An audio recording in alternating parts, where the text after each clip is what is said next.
Imagine you're floating above a newborn star and you decide, just for a moment, to stand on the edge of its planet-making disk. There is no ground, there is only a thin fog of gas and dust stretched into a spinning sheet. But the stress danger isn't the cold. The danger is that the disk is changing under your feet. In one orbit, the material beneath you is smooth and ordinary. In the next, a dark lane opens like a wound. An invisible hand has swept the dust away, carving a gap that shouldn't exist yet. And inside that gap, something is growing, quietly, relentlessly. A stress planet is being assembled out of smoke. For most of my life, planet formation was a story we told with chalk and patience. Now we've watched the story happen in real light, in real disks, around real stars. And the sight of it is unsettling, because the universe builds worlds in a way my intuition never learned to expect. But that's not the strangest part, because the moment you see planets forming, you're forced to admit how easily a world can be stressed before it's even born. Let me take you down into the disk. When I was a boy, and even later when I was teaching physics, the solar system felt like a finished object, 8 neat planets, a few leftovers, and a lot of empty space between. People like tidy pictures. They imagined that long ago the sun switched on, the planets politely took their places, and the whole thing settled down like furniture in a room. But nature doesn't do furniture. Nature does stress turbulence. If you want the truth, you have to begin earlier when everything is messy and dangerous. A young star is not a lamp in a quiet sky. It is a furnace still learning how to burn. Around it, there's a rotating disk, a colossal, flattened cloud made of the same raw ingredients that will someday become oceans, mountains, and the calcium in your bones. And here's where our intuition fails us. We think of space as empty and dust as harmless. But in a planet-forming disk, dust is the beginning of stress tyranny. Each grain is a seed that steals material from its neighbors.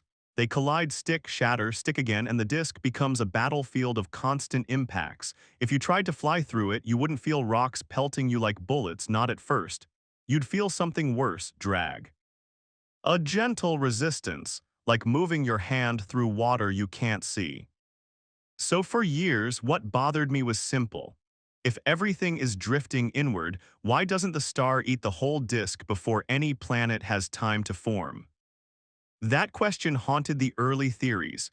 We built models that made planets too slowly or destroyed them too quickly. We invented neat stages, dust, pebbles, boulders, planets like a ladder, but the ladder kept breaking. Somewhere between pebble and planet, the stress math would turn treacherous. And then one day we began to see the ladder, or something like it, etched into the disks themselves. Rings, gaps, spirals, patterns so crisp they looked designed. The universe was leaving fingerprints. But why would a smooth disk carve itself into rings at all? And if those rings are made by planets, then how can planets exist so early when the star is barely awake? That is the new stress mystery. Let me start with the safe idea, the one that feels comforting because it sounds like common sense. You take a disk of dust and gas. The dust grains are like flour in a kitchen. Stir it long enough and little clumps form. Those clumps become bigger clumps. Eventually you get rocks, then boulders, then a planet. It's the story of snowballs rolling downhill. And it feels true because you've seen it happen on Earth. You've watched wet sand build a castle. You've watched ice grow on a window pane. You've watched droplets merge on a cold glass. Our minds love accumulation. So we drew the picture. Tiny bits collide, they stick, and gravity takes over. Once you have something large enough, it becomes a vacuum cleaner. It sweeps up whatever passes nearby. And in time, you get a world. But the first crack in the story is stress brutal. In space, small things don't always stick. They often bounce, or they fragment, or they erode like cliffs in a storm. And even when they do grow, there is a danger called drift. Here's the strange trick. The gas in the disk doesn't orbit exactly at the same speed a rock would. The gas is puffed up by pressure, so it moves a little slower than the perfect gravity-only speed. A solid pebble moving faster plows into that slower gas like a bicyclist riding into a headwind. It loses energy. It falls inward, not in millions of years, sometimes in mere thousands, and I blink in cosmic time. So the safe story says growth is easy. Reality says growth is a stress race against death. And now the disk becomes suspenseful. Either clumps grow fast enough to survive, or the star wins. It swallows the building blocks and leaves behind only a thin, sterile halo. As if that were all, planet formation would be rare. But when we look up, planets are everywhere. The galas. XY is littered with them like sparks from a fire, which means the disk has a stress trick. It has a strange mechanism for cheating the drift. And that's where the descent begins. The real disk is not a quiet pond. It's a rotating stress storm. The gas swirls, ripples, and sometimes piles up into regions of higher pressure, like invisible hills made of air. And this is the key idea I would put on a blackboard because it changes everything.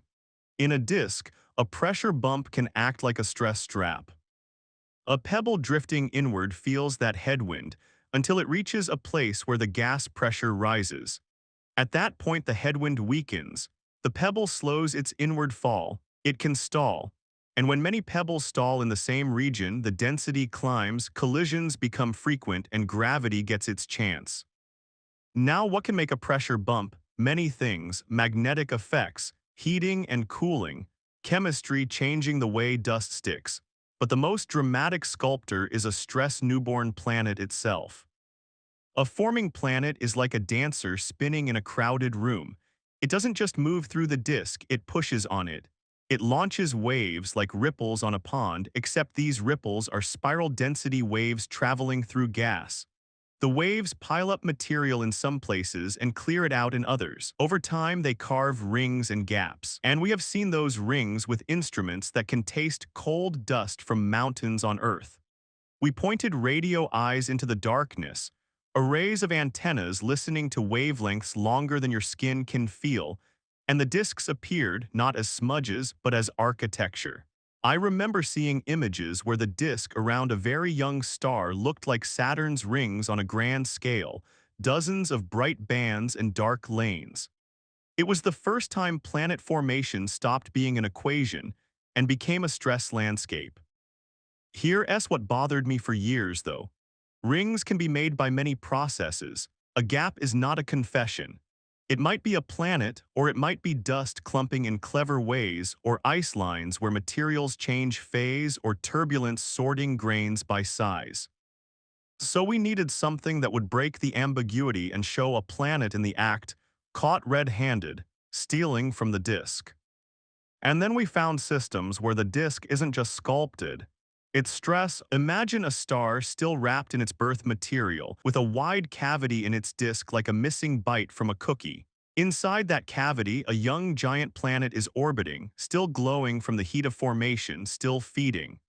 And around that planet there is a smaller disk of its own, a disk within the disk, the way the Earth once had a swarm of debris that became the moon. When you see that, the story becomes physical. It becomes stress-hungry. But that's not the strangest part, because once you know planets can carve gaps and build their own little disks, you have to face what happens when you keep falling inward, toward the star's most treacherous boundary.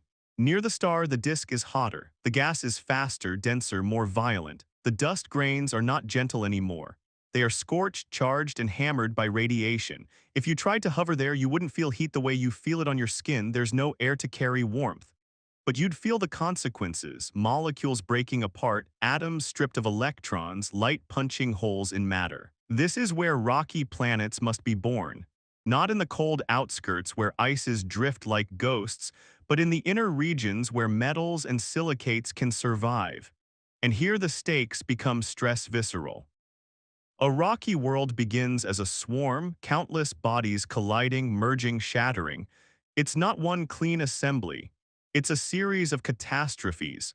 Every mountain on Earth is the frozen memory of impacts and heat. Now imagine that during this chaos, gas is still present. The same gas that helps build can also destroy.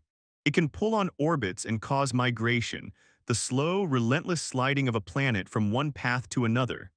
A giant can plow inward like a snowplow through a city, scattering smaller bodies, starving the inner disk, or falling into the star itself. So when I say we've finally seen how planets form, part of what I mean is we've seen how close they come to not forming. The disk is a treacherous negotiation between creation and stress, and there is another abyss, stress time. The disks don't last long, they disperse. The star's radiation blows them away like breath on mist. If you blink in the wrong million years, the nursery is gone. So every ring and gap we observe is a snapshot taken in a narrow window, like catching a single frame of a long, silent film.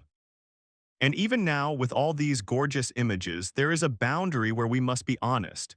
We don't know precisely which mechanism dominates in every disk. We don't know when pebbles become planetesimals, those first gravity-bound rocks, because the process may involve instabilities, collective behavior, and turbulence that refuses to be neatly sim. We can only guess at the exact moment a world chooses to stress, but the data is whispering something stress remarkable. The disk is not random. It is self-organizing, it makes traps, it makes rings, it makes preferred places where material piles up until gravity can take over. In other words, the universe has a tendency to build second stress structure even in the middle of chaos. And now all the earlier pieces are ready. The safe idea of clumping, the headwind and the drift, the pressure trap, the ring carved by a planet, the hungry gap. All of it is waiting for the cleanest explanation I can offer you. All right, here is how I hold the whole thing in my mind in one picture. A planet is not born the way you build a house, brick by brick, according to a plan. It is born the way a stress hurricane is born out of flow, feedback, and instability. First, the disk sorts itself. Dust grains collide and grow into pebbles while gas stirs them like wind stirs ash. Those pebbles drift inward, and that drift is not a nuisance. It is a stress delivery system feeding the inner disk with material. Then the disk creates traps, pressure bumps, ice lines, regions where the gas flow changes. The pebbles pile up like leaves collecting behind a rock in a river. When the pile becomes dense enough, the pebbles stop acting like individual stones and start acting like a collective fluid. They can collapse under their own gravity into larger bodies. Once you have those first larger bodies, the game changes. Gravity becomes stress loud. The bodies collide and merge, they clear paths, they carve gaps, they launch waves. They sculpt the disk into rings. And if one of those bodies becomes a giant early enough, it begins to feed on the gas itself. It can grow an atmosphere thick enough to crush, an envelope deep enough to make a solid surface irrelevant. Around it, a smaller disk can form, a workshop for moons, a miniature version of the whole cosmic process. So when we look at a young star's disk and see bright rings and dark lanes, we are not looking at decoration. We are looking at a conversation between matter and motion. The rings are where material is trapped and concentrated. The gaps are where something has grown powerful enough to push back. Planets are not merely passengers in the disk. They are engineers of their own birth environment. And suddenly the paradox from the beginning softens. The reason the star doesn't simply eat everything is that the disk finds ways, through pressure, through collective collapse, through the very gravity of newborn planets, to interrupt the inward fall and convert drifting dust into enduring worlds. The universe is not gentle, but it is stress clever. When I think about this, I feel a strange humility. You and I live on a planet that seems solid and permanent. We put down roots, we build cities, we pretend the ground is a guarantee. But the ground beneath you is the outcome of an ancient instability in a disk of dust. The calcium in your teeth once drifted through gas as a pebble, feeling a headwind, spiraling toward a star, and then, by a lucky trap, stalling long enough to be captured into a growing world. You are made of material that almost fell into stress, and this is why seeing planet formation feels a little ominous. Not because it is ugly, it is beautiful. but because it reminds me that the universe builds worlds the way it builds everything, experimentally, wastefully, with many failures that leave no monuments. Even now, one unanswered question keeps the mind open. When I look at a disk full of rings, I can describe traps and waves and drift, but I still cannot point to a single moment and say that is when a planet becomes inevitable. Is it the first collapse of pebbles? Is it the first embryo that survives migration? Is it the first time the disk structure locks in and refuses to be smoothed away? We don't know, and maybe that ignorance is part of the stress wonder. Because if you listen carefully, the universe is telling you something in the silence between those rings. Reality is not obliged to match your intuition, and it is not obliged to explain itself in human-sized steps. It only has to keep building, quietly, out of dust, out of motion, out of the abyss until somewhere in the dark, another world discovers that it exists.